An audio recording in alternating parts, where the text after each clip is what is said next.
Hi, welcome back to Mrs. O'Graham's Maths. We are looking at a Level 3 Calculus paper from the New Zealand external exams of 2018, and this is going through and doing my worked solutions. Now you can look up the mark scheme online for these papers and work out what achieved merit and excellence is, but these ones work through very logically. The first two parts are worth achieved, the second, then you get two that are worth achieved and then merit as well. So you can get achieved marks from within that if you don't do the full merit solution. And then the last part is the excellence part. Okay, so this first one is our achieved question, and we are going to differentiate this expression. So the first thing I'm doing is rewriting that all in power form to make it easier to differentiate. So now we can go ahead and differentiate. We get 6x squared for the first term. For this next term, we need to use the chain rule on it, so it'll be plus minus 3 times 5x cubed plus 2 to the minus 2.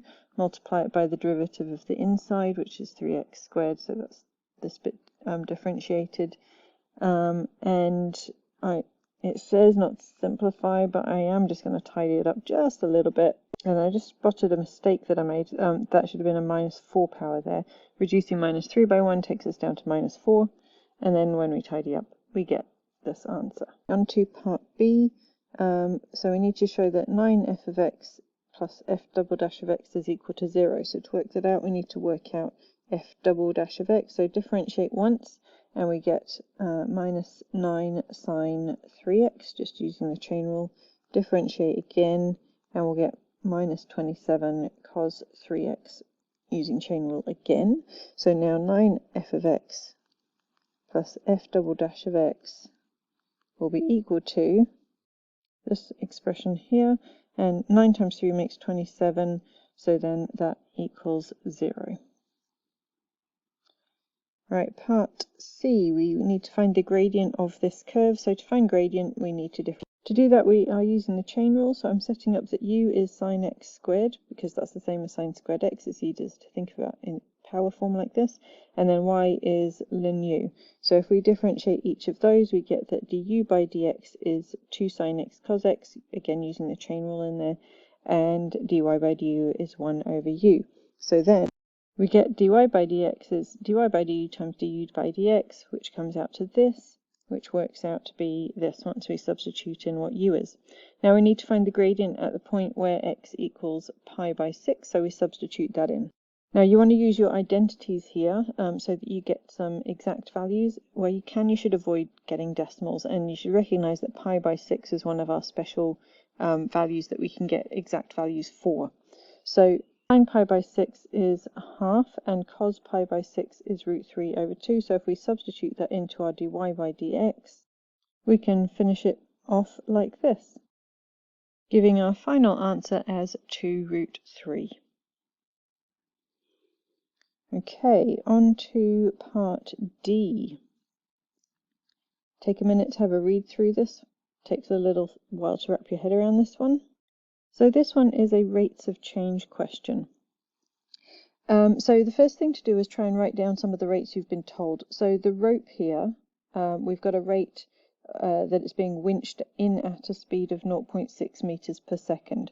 So we can write down what that is as a rate. Now the thing changing is L according to time. So this is dL by dt as a rate, because it's saying the rate at which L is changing with respect to time. The other rate that we're being that's being discussed is the speed the car is moving when the length of the rope L is 5.4 meters. So the speed of the car moving is our other rate. That's the one we're looking for. So that is how this distance x is changing over time. So the rate that we want is dx by dt. Okay, so if we want to work out dx by dt, pop in the rate that we do know, so dl by dt, and then work out what are the missing pieces, so we can use chain rule to make that happen. So we've got dl by dt, but to turn that into dx by dt, we need to have a dx on the top, and we need dl on the bottom, so that those dl's would cancel out and just leave us with dx by dt. So then our next piece of the puzzle is working out dx by dl. So we need an expression that links x and l together. Now, if we take a look up at this triangle, we know that by Pythagoras, L squared will equal x squared plus 3 squared. So if we take that down here to our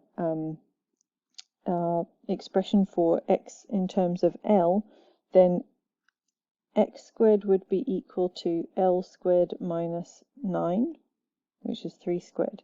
So x equals L squared, let me just move that up a little, L squared minus 9 to the power of a half. So then we can carry on with what we need to do. So dx by dl will be equal to a half L squared minus 9 to the minus a half multiplied by 2L, again just using the chain rule and simplifying like this. So now back over to dx by dt, we can substitute in dl by dt. Remember that was the rate we were shown up here, so that's the 0.6. So we have it as 0.6 multiplied by dx by dl, which is L squared minus 9 to the minus a half. And we're asked to work it out when L is equal to 5.4. So when L is 5.4, we just substitute in the value of 5.4 and we get 0.722, and we need to put the units on that. So what is the rate that we're measuring? We are measuring this distance here, which is measuring the change in meters over time, which is in seconds. So this will be meters per second. Okay, part E, we have parametric equations and some expression here that we're asked to show. To be able to do that, we are going to need to get to d2y dx squared and also dy by dx. So let's work out each of those. And we start by differentiating x with respect to t and y with respect to t, and then using the chain rule to put them together to get dy by dx. So we've got one piece of the puzzle that we need. The next is to find the second derivative, and normally I would put this bit of working out on the lines below, but I'm just trying to keep it all on one screen for now. You try and set out your work nice and neatly in lines underneath, make it easier for your marker. Alright, so the second derivative is done by differentiating dy by dx with respect to t and then multiplying it by dt by dx. So if we differentiate our dy by dx, then we will get minus 2/3 t to the minus 2, and then we times it by dt by dx. Well, dx by dt is 3t squared, so that'll be 1 over 3t squared, and then tidy that up, so we get minus 2 over 9t to the 4. Now we need to take this expression and show what it comes out to. So d2y dx squared, that was our minus 2 over 9t to the 4, and we need to divide that by dy by dx to the power of 4. So just go back up here, dy by dx was 2 over 3t, we're doing that to the power of 4. So if we multiply out that bracket of to the power of 4, then 2 to the power of 4 is 16, 3 to the power of 4 is 81, and then t to the power of 4. So if we are carrying that working through, we're going to multiply by 81t4 over 16,